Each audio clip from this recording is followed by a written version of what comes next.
We all have parts of ourselves that we don't like to see, thoughts we push away, feelings we'd rather not feel, behaviours we regret but don't understand.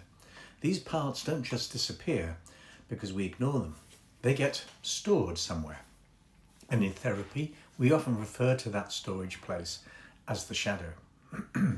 I'll be honest, I'm not fond of the term shadow because it can sound a bit ominous or even sinister. But it's a very useful metaphor. Not because there's anything inherently dark or dangerous about these parts of ourselves, but because they're hidden. The shadow simply refers to what is outside our conscious awareness, parts of our personality we've disowned, denied, or never fully acknowledged. Think of it like this. When a person stands in the light, they cast a shadow behind them. They can't see it, but it's there. And the further they are from the light of awareness, the longer and deeper the shadow becomes. That's exactly how the unconscious works. The more disconnected we are from our inner world, our feelings, our memories, our beliefs, the more material gathers behind us, shaping our lives without us even realizing it. Now, this isn't a flaw in the system. The shadow forms for a reason. It protects the conscious mind. When we're young, we quickly learn which emotions and traits are acceptable and which ones aren't. If a child is punished for expressing anger, that anger doesn't vanish. It gets stored. If a sensitive child is told to toughen up, they may bury their vulnerability to survive. The shadow becomes a kind of psychological attic filled with parts of us we've been told are not welcome. But just like anything left unattended for too long, it starts to spill or leak out. We often notice the shadow when we're triggered. You might find yourself reacting disproportionately to something someone says or does, or becoming intensely irritated by a trait in someone else. That intensity is usually a clue. Something in the present is poking a part of the past that hasn't yet been processed. The anger you feel towards a colleague's arrogance might reflect a disowned part of you that belongs and longs to take up space. The anxiety you feel around uncertainty might be tied to a younger part of you that wasn't allowed to feel safe without having control. And the way we try and avoid these reactions is by blaming others, by withdrawing, by numbing, and this often leads to more suffering. And this is where the real work begins, recognizing that these reactions aren't signs of weakness. They are, in fact, invitations. The shadow leaks not to punish us, but to get our attention. It wants to be seen, not suppressed. And it leaks most loudly when the persona we've built, our outer self, the mask we show to the world, is too far removed from who we really are inside. When the distance between our conscious self and our shadow becomes too great, we experience inner conflict. You may feel split, fragmented, out of sync. We say things like, I don't know why I did that. Or that's not like me. Or part of me wants this and part of me doesn't.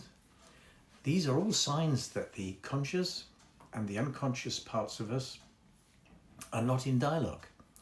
But this dissonance doesn't mean we're broken.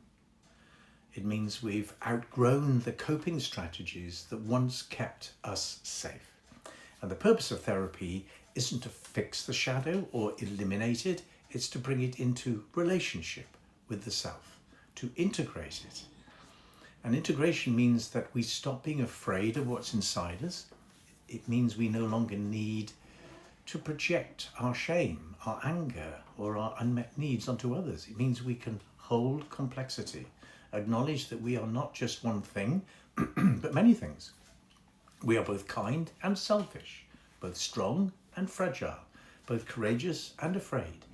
To be fully human is to contain all of this and to make peace with it. Now, this takes time. It takes safety. It takes patience. The shadow doesn't respond well to force. If it's been hidden for decades, it's not going to step forward just because we now want it to.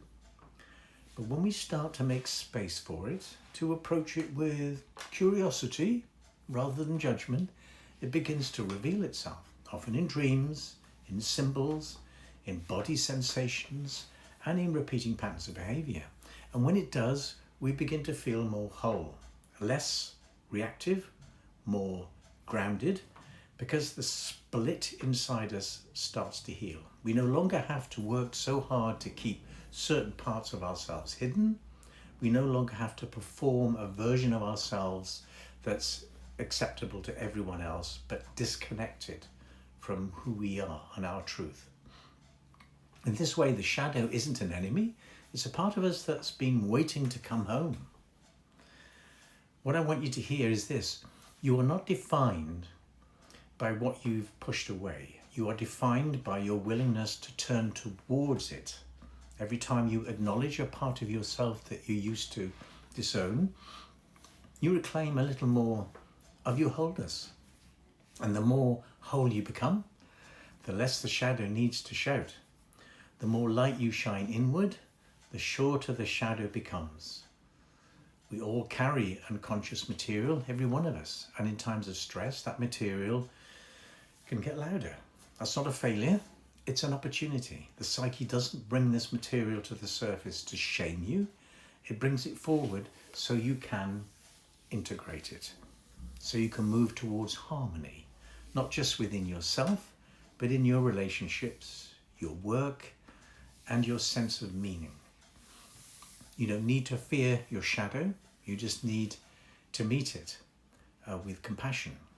When you do, you'll find that the parts of yourself you've spent years trying to hide are often the very parts that hold your creativity, your depth, your authenticity, and your power.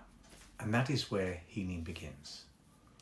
And if you would like help gently discovering parts of your shadow self, then get in touch.